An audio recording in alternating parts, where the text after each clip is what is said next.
Thank you so much for taking the time to come and have this conversation. I'm going to give you all a chance to introduce yourselves and tell us a little bit about your day-to-day and your background. So starting with Marie. Thank you, and thank you for the opportunity to be here. My name is Marie Myers. I'm the CFO of Hewlett-Packard Enterprise. We're based in Houston, Texas.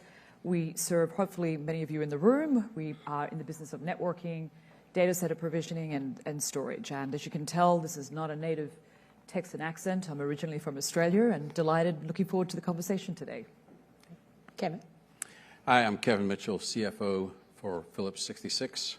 We are an integrated downstream energy company, also headquartered in Houston.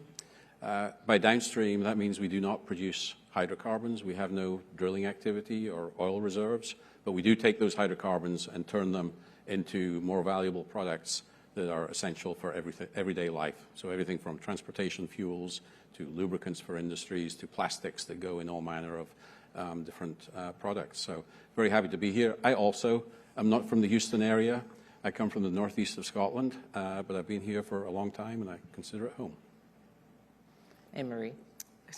Cheryl Carron, and I am with Jones Lang LaSalle.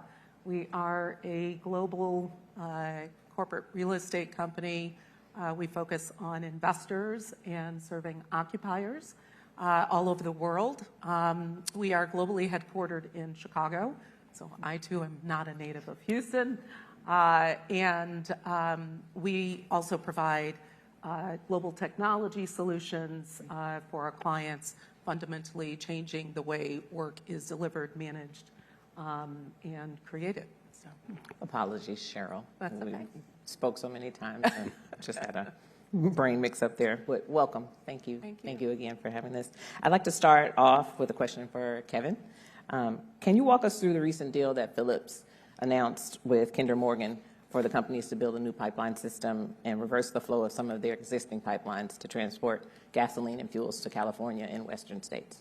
Yeah, absolutely. I'd like to take a couple of minutes to do that. So in conjunction with Kinder Morgan, we announced a potential project to essentially move refined products from the middle of the country, the sort of mid-continent area, out all the way to the west to serve markets in Arizona, Nevada, and California. And to those not in the energy business, it might not seem like a big deal, but we've actually never had the ability to transport fuels west in that manner. We're a large refiner in the mid-continent. It's one of our core operating areas. We have some of our strongest assets there, and we're very deeply integrated through our marketing network as well.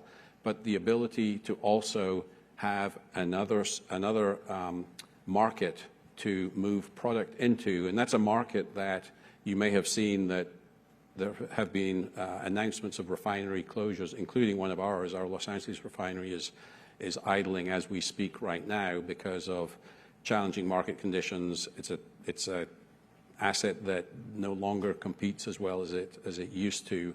It's a difficult place to operate those kind of assets, but there is still demand for fuels in that market. It's a very big market. And so the ability to offer that service of energy products into those markets, we think could be a potential game changer for companies like ours who have significant refining in the middle of the country, and to provide that additional optionality to cost effectively provide energy out into those markets. Now, just for clarity, we've announced an open season, which means companies are submitting bids to potentially ship on the pipeline, and that will determine whether the project ultimately goes ahead. And so it's a combination of new build pipe plus changing directional flows of other existing assets that both Kinder Morgan have and we have, combined with some new build pipeline. So very interesting project. The initial indications have been positive, but there's a way to go on this. Okay. Yeah, it is going to be an interesting project because it's interstate, and I have a follow-up question for that. It's like, what type of support are you getting from Washington because it's crossing multiple states and there's permitting? Yeah, so permitting is always a challenge in our business, and right now the federal government is somewhat friendly to the types of projects we would like to do, but it's not just about the federal government. We've got states and counties and municipalities to work with, and so we'll have to navigate all of that. We feel pretty confident that the sort of route that we have chosen, that we can get this done, but there's a lot of work to be done to get there. I will say, though, just high level, the federal government is very supportive of this project. They're very much about domestic energy supplies for the country, for the benefit of the country. And if we can have alternative sources of fuel supply into those Western markets, then that's a good thing for the economy as a whole. Any cost estimates? Not yet. Okay, all right. Had to ask. Yeah. You're not the first. Well, since we're talking about deals, this question is for Marie. HP acquired Juniper Networks in July as part of an expansion. What factors specifically made that purchase really attractive, especially when weighed against the backdrop of volatility and uncertainty in today's market? Yeah, no, I think it's a great question. And, I would say I'll just walk you through why we did this transaction. I mean, we've been in the business of, really providing infrastructure that's critical for companies as they're really embarking on the AI journey. And I would say there's clearly, a lot of infrastructure investment going on. I think you can't help but sort of read every day of a new deal that's been locked up. Probably what's least understood as you get into the data center and into all the infrastructure requirements is the importance of the network. We did have an existing networking business, but we hadn't really scaled that business into the data center more holistically. So the acquisition of Juniper really gave us an opportunity to get the full stack in the networking space. So we cover everything today all the way from what we call campus and branch through to sort of the SASE security space. And now we've got a really good toehold into the data center, which as you start to deploy AI infrastructure, being able to really get the highest level of performance from those GPUs is absolutely critical. And so what's probably not understood too well is just how critical it is to have that network running all the time. And Juniper has an amazing capability that we didn't have to actually sort of integrate that capability now into our portfolio. So one, I think the time is right. Sometimes with these deals, you look back and say, hey, did we get it right? And I would say, the timing on this deal is probably perfect in the sense that we're still in the early days of enterprises really adopting AI. We've seen the infrastructure build up, but we're still at a fairly nascent stage for companies to really expand their own infrastructure and really embrace AI much more aggressively inside companies. So I think that the timing is great. And secondly, it puts us in a really unique position. There's just no other company in our competitive space that has the full stack portfolio. So we're using this deal to transform our company into an AI-led networking company. And then finally, honestly, the margins out of networking are fundamentally incredibly attractive. So we shift really almost 50% of the operating profit of the company into networking. So a really compelling transaction. Right. I want to bring Cheryl in here. Marie talked about networking and data centers, and we all know that the AI boom is driving a lot of investment and development. Yeah. So what are you seeing at the intersection of tech and commercial real estate in those sectors? And is your company using AI for operational efficiencies or even to manage buildings? Absolutely. So I'll take that from a number of directions. We serve the tech industry as one of our core industries that represent a significant client set for us throughout the life cycle of our business. Everything from capital markets to our outsourcing business. And we also have a separate data center business. And the sort of intersection that we're seeing between everything from the investments that we're seeing our tech clients are making, that we are seeing in terms of space requirements, energy demand, for data centers, just the load requirements, the lack of available space that there is out there for data centers, and the flight and the flee to the quality of data center space and different, parts of not only the United States, but parts of the world that are getting those companies to go there is driving tremendous activity in the world of real estate. But also from our standpoint, from a delivery mechanism to occupiers, we are utilizing and leveraging AI more and more every day. I think the crux of the issue that we have is how do we get our people to adapt and to rewrite processes, to be able to move at the speed that these tech and data center companies are going. And then on top of that, there's a talent piece to this that can't be really underscored enough. Data center talent is vital, critical.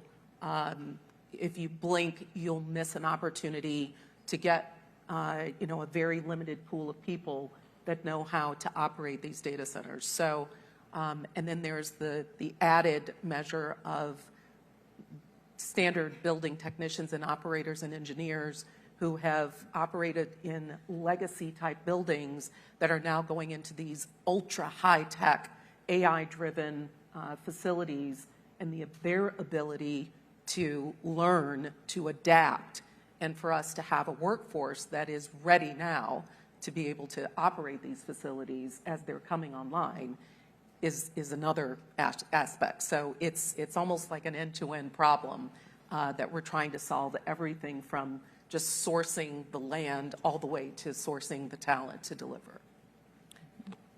Staying with real estate for a little bit, but I want to talk about policy changes. Sure. You and I spoke about the H-1B visa restrictions. Yes. Can you talk about how policy shifts like that play out in the real estate sector and how they stand to affect global companies in choosing where they choose to invest in physical spaces?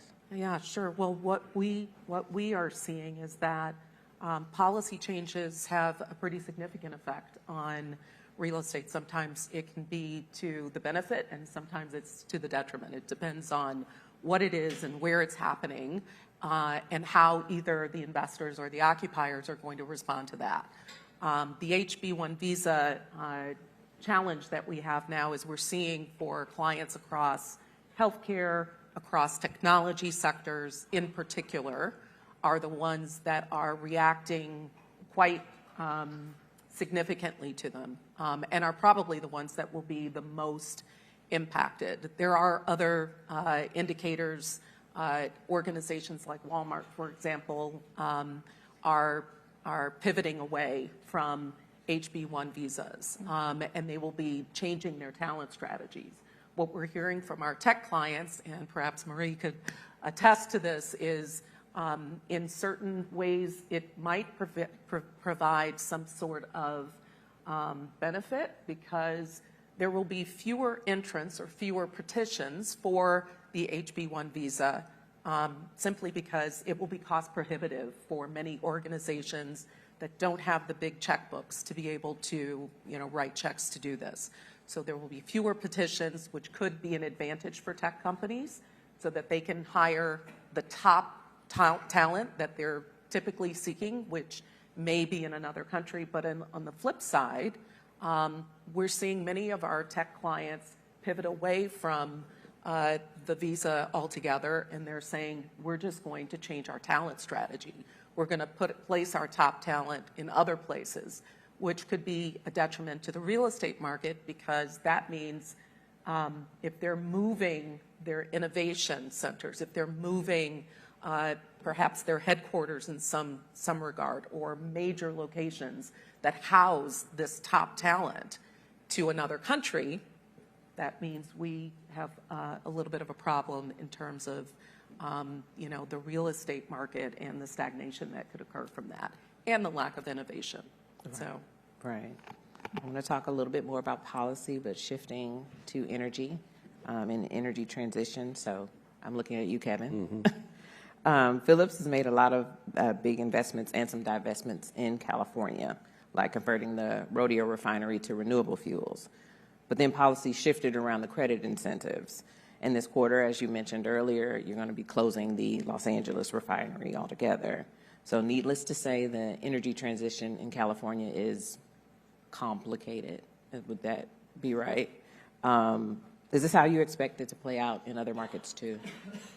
It's certainly complicated. The challenge with the Rodeo facility, which we did that conversion about 2 years ago, we completed the conversion. So no more crude oil processing. It's all renewable feedstocks. So think about bean oil, used cooking oil, fats, greases, tallow, and the primary products are renewable diesel, which is the same as carb diesel from a molecular standpoint. It just comes from a different feedstock, or sustainable aviation fuel, so similar to jet fuel, effectively.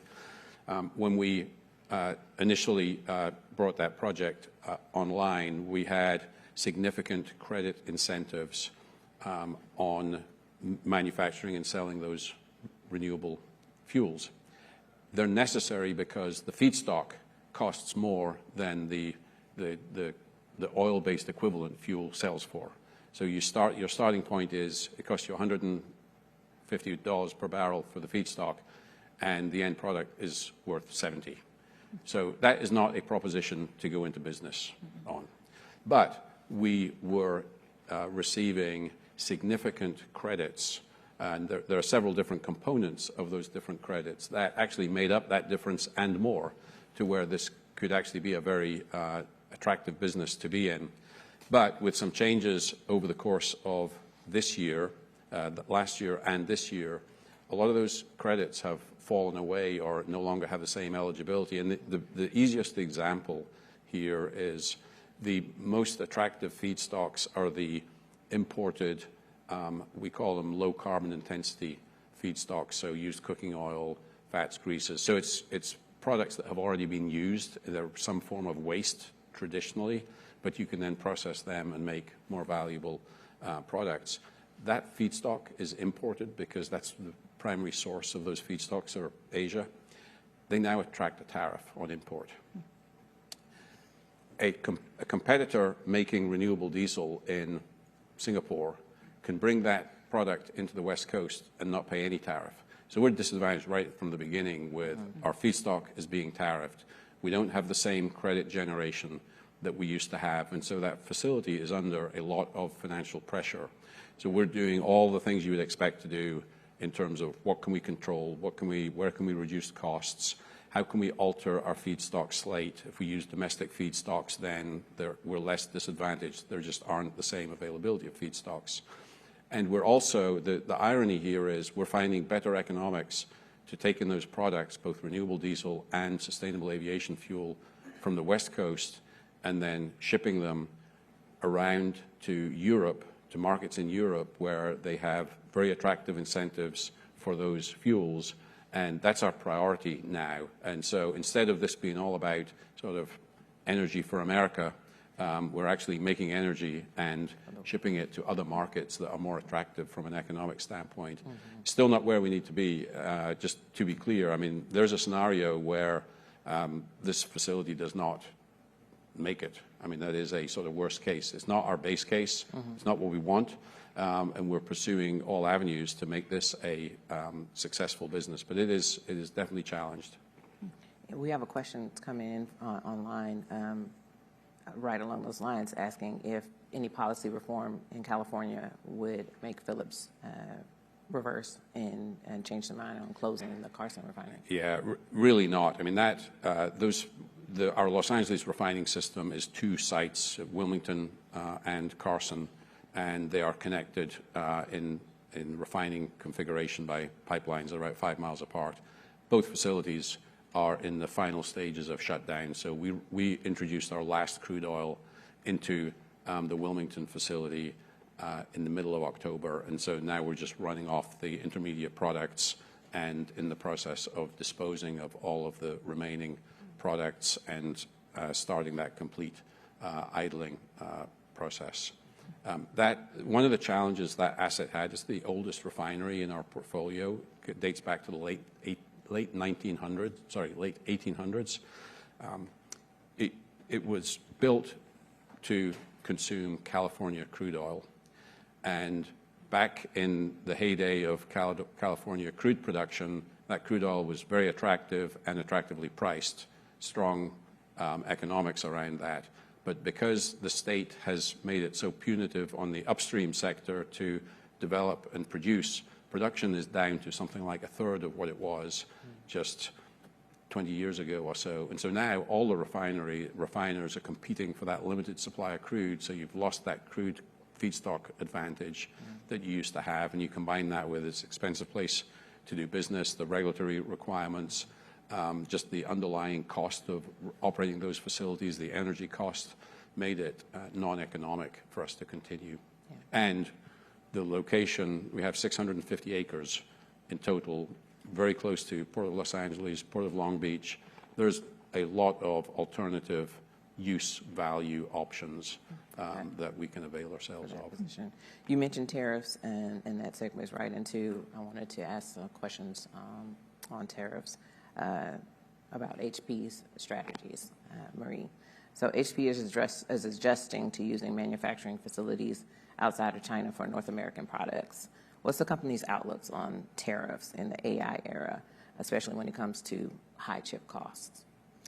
You know, I'd have to say that I think that volatility is sort of like the new baseline. I think we all have to plan today for things to be not stable like they were a few years ago. And, you know, we've been fortunate enough, we're a global company, we have a footprint in, you know, all the main geographies in the world and hundreds of countries. And so over the course of our 80-year history, we've been fortunate enough to build up manufacturing operations in lots of different geographical locations. So you need to build that resilience all the way through your supply chain. And that's something I think we've demonstrated over the years we've been able to do, and we'll continue to sort of avail ourselves of that strategy. And, you know, it's just critical. I think a company today has to, you know, run multiple scenarios. It has to be prepared for what is going to be, I think, an increasingly more volatile world than we've perhaps been accustomed to in the last decade. Right, right. We're getting close to time here, so as we wrap up, I want to give each of you a chance to give sort of a policy wish list. Well, I know you have one. What would be the top item on your policy wish list in your respective industries? Either a change or... I'll start with Cheryl. I'm not sure that there is a policy that is so egregious that I have a wish list for it, but I would just go back to something that Marie said. One of the things that has created a lot of challenge and in some ways inertia in real estate and makes it difficult to predict you know, where your next move is the lack of you know, more of a stable base to work from.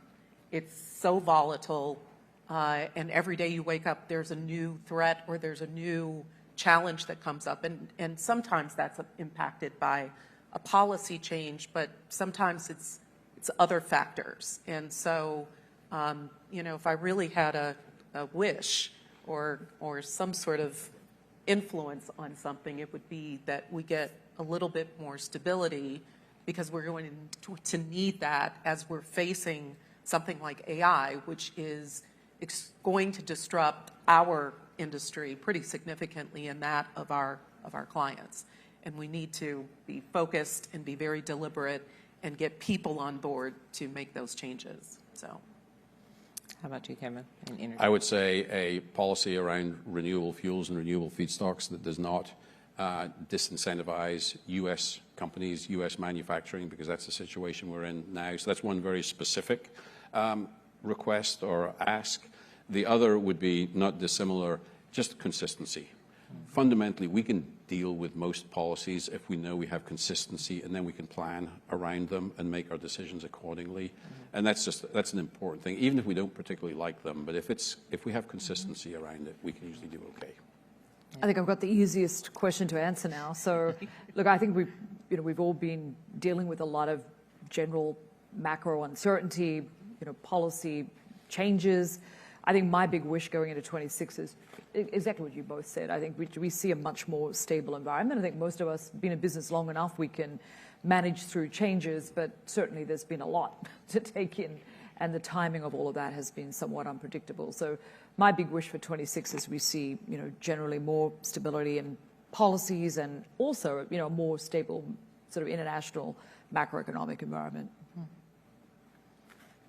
Well, that's time for us. Thank you all so much for taking the time. Thank you. Thank you. Appreciate it. Thank you.